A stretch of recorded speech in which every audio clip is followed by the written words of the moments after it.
First வந்து ஆஃபீஸ்க்கு வந்து என்ன பார்த்துட்டு போனாங்க.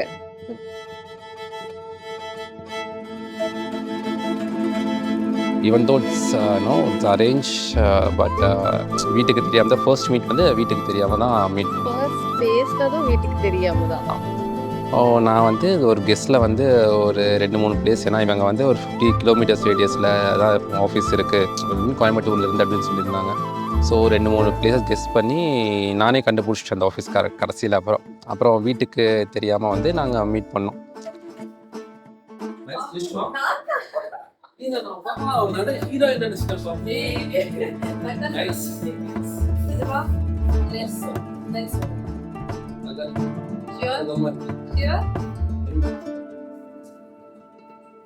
போலாம் வாங்க. வா பூபி, வா. என் கூட வர மாட்டியா? சாக்லேட் எக்ஸ்ட்ரா தரேன். வா.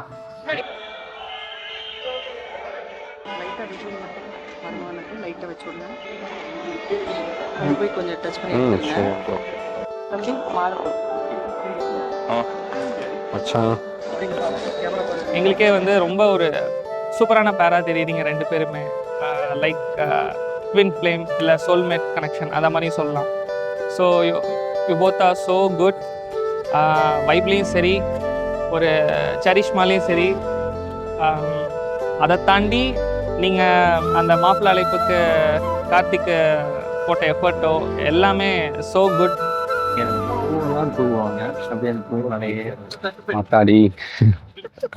போலாமா? ஏதோ சர்ப்ரைஸ் இருக்குன்னு சொன்னா, என்ன சர்ப்ரைஸ்ன்னு தெரியல. இல்லை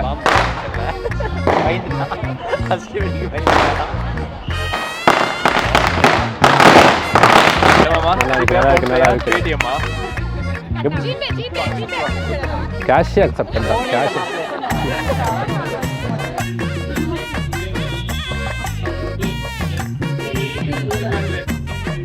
கொஞ்சமாப்பா.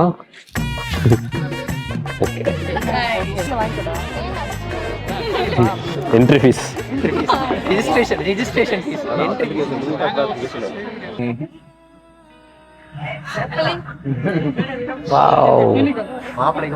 இப்படியா? இவரோட பர்த்டே அன்னைக்கு நான் ஃபர்ஸ்ட் மெசேஜ் பண்ணேன். ஆமாம், ரெக்வஸ்ட் அனுப்பிச்சு வந்து அது எப்படின்னா ரெக்வஸ்ட் அனுப்பிச்சு நான் வந்து ஒரு 4 வாரம் வெயிட் பண்ணேன். ப்ரொஃபைல் பார்த்தோன்னே ஏதோ ஒரு ஸ்பார்க் இருந்துச்சு எனக்கு. பார்த்தோன்னே நான் முடிவு பண்ணிட்டேன், இதெல்லாம் தான் இருக்கும், இவங்கள தான் கல்யாணம் பண்ணிக்க போகிறேன்னு. இவங்க ரெக்வஸ்ட் அனுப்பிச்சோடனே எனக்கும் வேற ஃபோன் வேணாலும் அக்செப்ட் பண்ணிட்டேன்.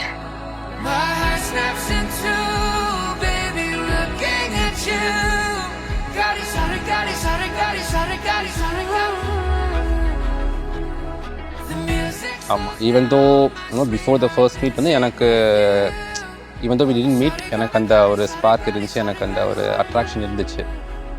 ஃபர்ஸ்ட் மீட் பண்ணோன்னே அது வந்து கொஞ்சம் ஜாஸ்தி தான் ஆயிடுச்சு.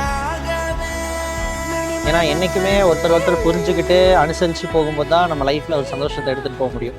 அது நீ நல்லா பண்ணுவேன்னு எனக்கு நல்லாவே தெரியும். பிகாஸ் நீ அந்தளவுக்கு ரொம்ப பொறுமையான ஆள். எப்பயுமே ஒருத்தருக்கு விட்டு கொடுக்காத அன்போட கடைசிக்கு நீங்கள் லைஃப்பில் ட்ராவல் பண்ணணும். அதுதான் எங்களோட ஆசை. நான் ஃபர்ஸ்ட் டைம் ரேஷ்மா வந்து ஸ்கூல்ல 3rd ஸ்டாண்டர்ட் படிக்கிறப்ப பார்த்தேன். ரெண்டு பேரும் லீடர்ஸ் 10 இயர்ஸா எப்படி இருந்தாலும் அதே மாதிரி இதுக்கப்புறமும் ஹாப்பியா இருக்கணும் அப்படின்றதுக்காக நாங்களாம் விஷ் பண்ணிக்கிறோம். Happy married life Reshma and happy birthday. இன்னைக்கு தான் அவளோட பர்த்டே, அது ஒன்று இருக்கு. Happy birthday Reshma.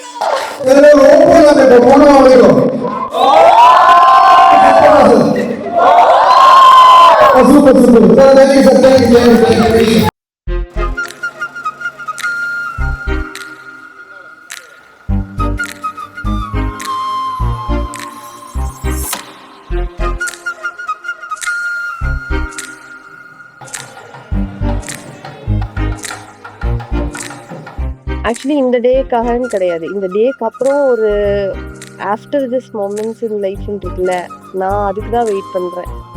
கல்யாணம் பண்ணல, ஓகே, கல்யாணம் இந்த ஈவெண்ட் இதெல்லாமே ஓகே. இதுக்கப்புறம் இவங்க கூட டைம் ஸ்பெண்ட் பண்ண போகிற டேஸ்க்காக தான் I am eagerly waiting.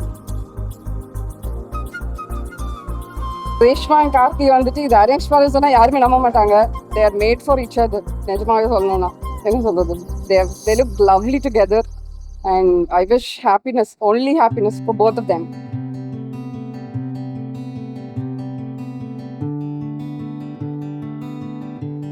You are a perfect match for me.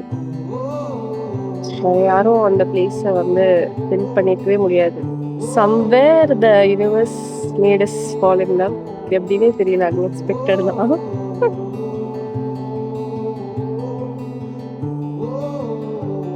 அவங்க வந்து எல்லா விஷயத்துலையுமே அண்டர்ஸ்டாண்டிங், சின்ன சின்ன கான்ஃப்ளிக்ஸ் இருக்கும் ஆப்வியஸாக.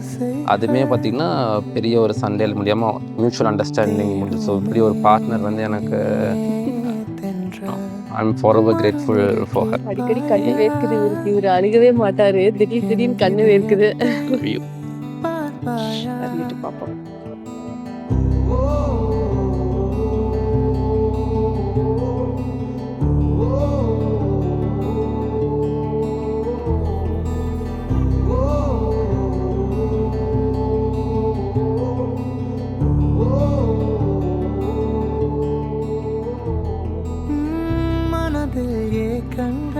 Hi Reshma, thank you for everything. இத்தனை வருஷமாக கூட எனக்கு சப்போர்ட்டாக இருந்ததுக்கு. நீ நினச்ச மாதிரி நான் இல்லாமல் இருந்திருக்கலாம், பட் நான் I did my best. But thank you for everything. எல்லாமே பொறுமையாக எடுத்துக்கிட்டு இவ்வளோ பாசம் கொடுத்ததுக்கு, இவ்வளோ ஹேர்ட்ஸ் தாண்டியுமே எனக்காக கூட நின்று இத்தனை வருஷமாக சப்போர்ட் கொடுத்ததுக்கு. கார்த்திகேயன் மாமா அண்ட் ரேஷ்மாக்கா, ஹாப்பி மேரிட் லைஃப்.